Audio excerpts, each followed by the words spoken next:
Салем қыздар, бүгін сіздермен үй жағдайында жасалатын сушидің рецептімен бөлісемін. Ол үшін бізге арнайы сушиға арналған күріш қажет, болмаса домалақ пішінді күріш аласыздар. Осы күрішімізді салқын сумен ақ крахмалы кеткенше суымыз мөлдір болғанша тазалап жуамыз. Қыздар, менің YouTube каналыма жазылып, комментарий қалдыруды ұмытпаңыз.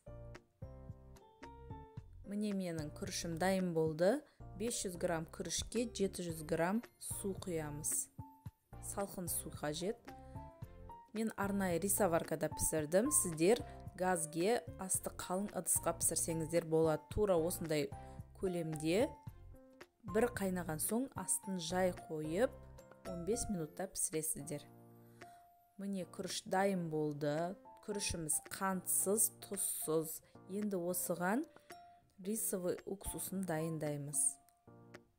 250 грамм рисовый уксусқа 250 грамм құмшекерімізді саламыз.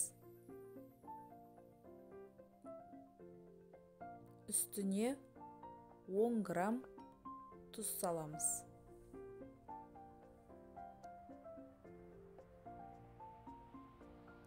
Жақсылап араластыру керек. Астындағы қанты мен тұзы еріп кету керек.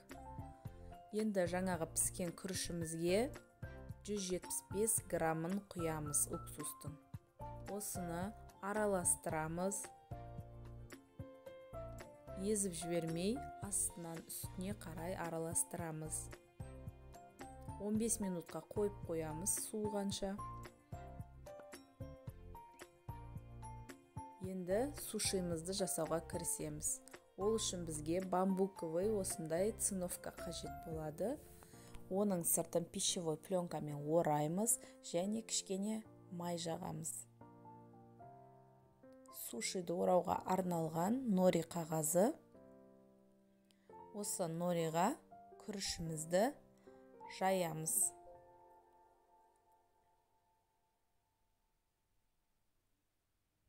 Шеттеріне жеткізіп, біркелкі етіп жайып шығамыз.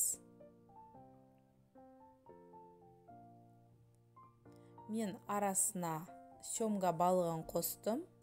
Сіздер өздеріңіз қалағандарыңызша үйлеріңізде не бар, соны қосып жасай беруге болады. Қияр қостым қасына. Енді ораймыз. Осылай бір орап басамыз үстінен. Қатты басып жіберуге болмайды. Енді осылай тағы орап басамыз. Шетін жабыстыру үшін біз қолымызды суға батырып, шетіне жағамыз. Осылай тартып жібересіздер. Енді шетін түзулеу үшін осылай шетін басамыз. Екінші бетін басамыз солай.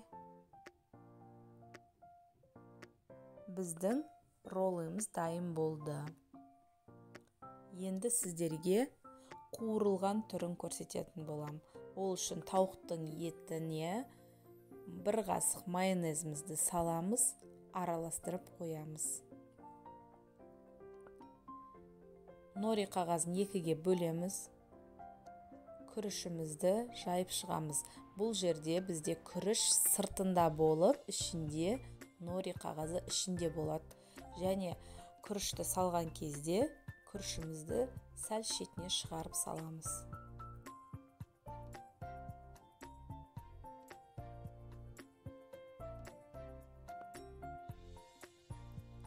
Енді теріс қаратып аламыз. Тауығымыздың етін біркелкі етіп салып, помидор қосуға да болады, болмаса мен қияр қостым қасына. Бұны да жаңағыдай ораймыз. Жабыспай жатса, кішкене су жағып жібереміз.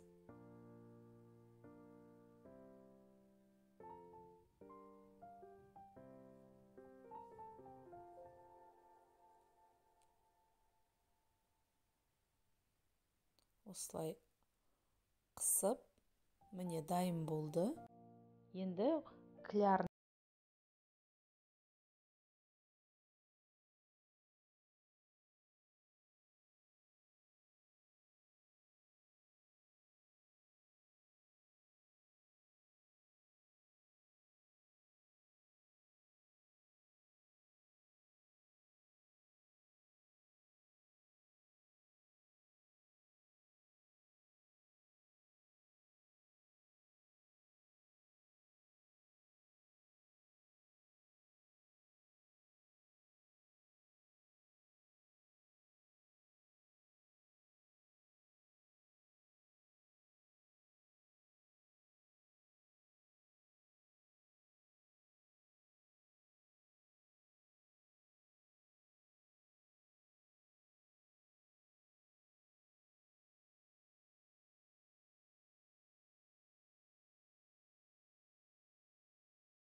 Міне біздің роллыларымыз дайын болды.